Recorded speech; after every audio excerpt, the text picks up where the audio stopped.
Tervehdys ja tervetuloa Murhamaailmalle jakson pariin.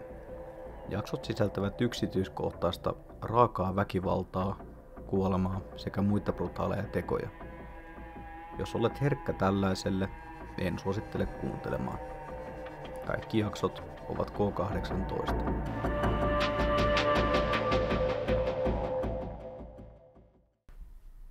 Brianna Ghey oli 16-vuotias brittiläinen transnainen, jonka 2 15-vuotiaista kaverusta murhasi helmikuussa vuonna 2023.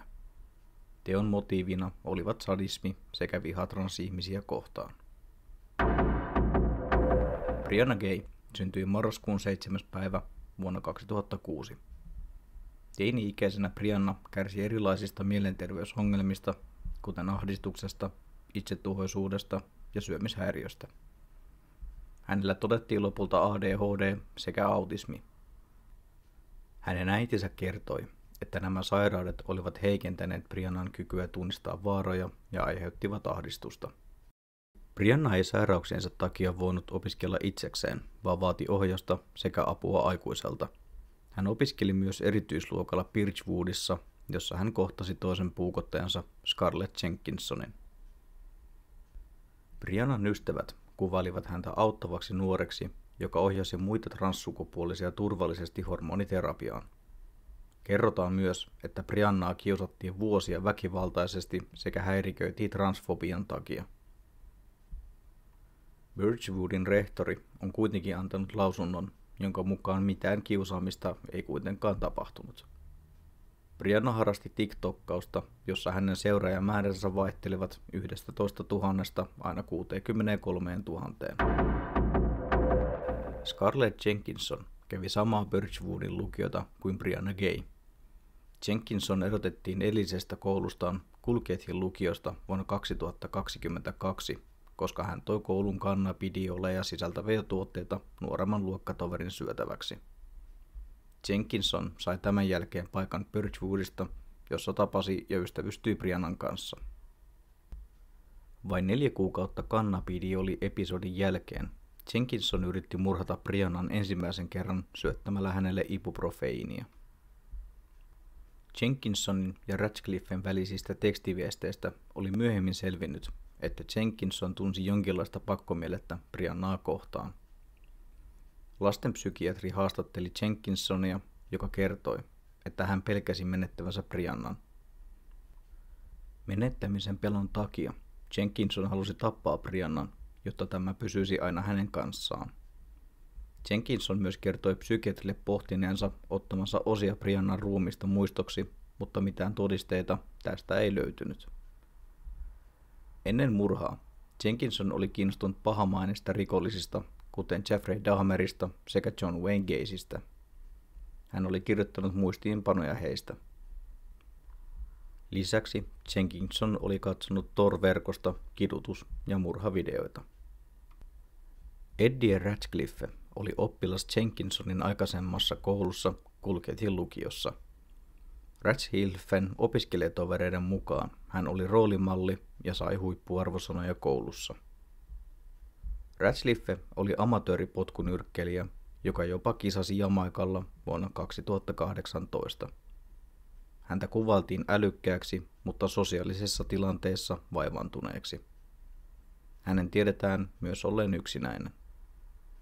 Naapurit ovat kertoneet lausunnoissaan, että he eivät nähneet mitään väkivaltaisia piirteitä hänessä ennen murhaa.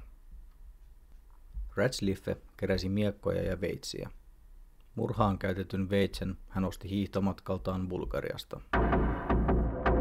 Aamulla 11. helmikuuta 2023 Jenkinson lähetti Briannalle viestin, jossa kehotti häntä menemään bussilla Culkethin kirjastolle myöhemmin samana päivänä.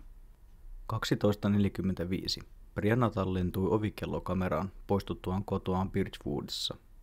Lähtiessään kotoaan hän laittoi vielä äidilleen viestin, jossa kertoi tapaamisestaan Jenkinsonin kanssa. Brianna käveli 25 minuutin matkan rautatieasemalle ja nousi bussiin kello 13.38. Noustuaan bussiin laittoi vielä tekstiviestin äidilleen. Briannan äiti Esther oli onnellinen, että hänen tyttärensä oli löytänyt ystävän Jenkinsistä ja oli menossa tapaamaan tätä. Kello 13.53 Brianna tapasi Jenkinsonin ja Ratcliffen bussipysäkillä kirjaston ulkopuolella. Ratcliffea Brianna ei ollut tavannut koskaan aikaisemmin. Kello 14.02 kolmikko nähtiin kameroista kävellen kohta Kulkhethin Liner Parkia.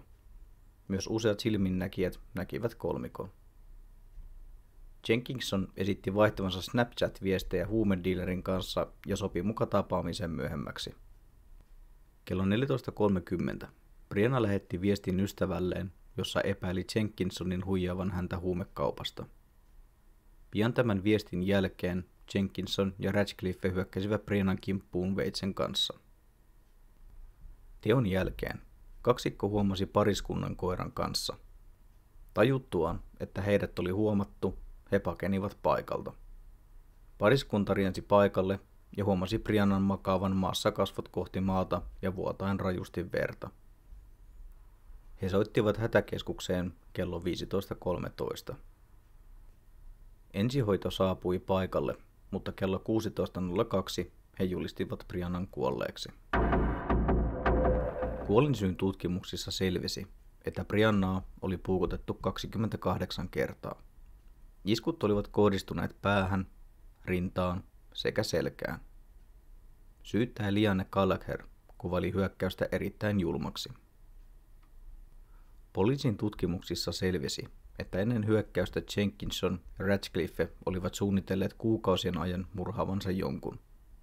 He olivat lähetelleet toisilleen satoja WhatsApp-viestejä, joissa he fantasioivat murhista ja kidutuksesta.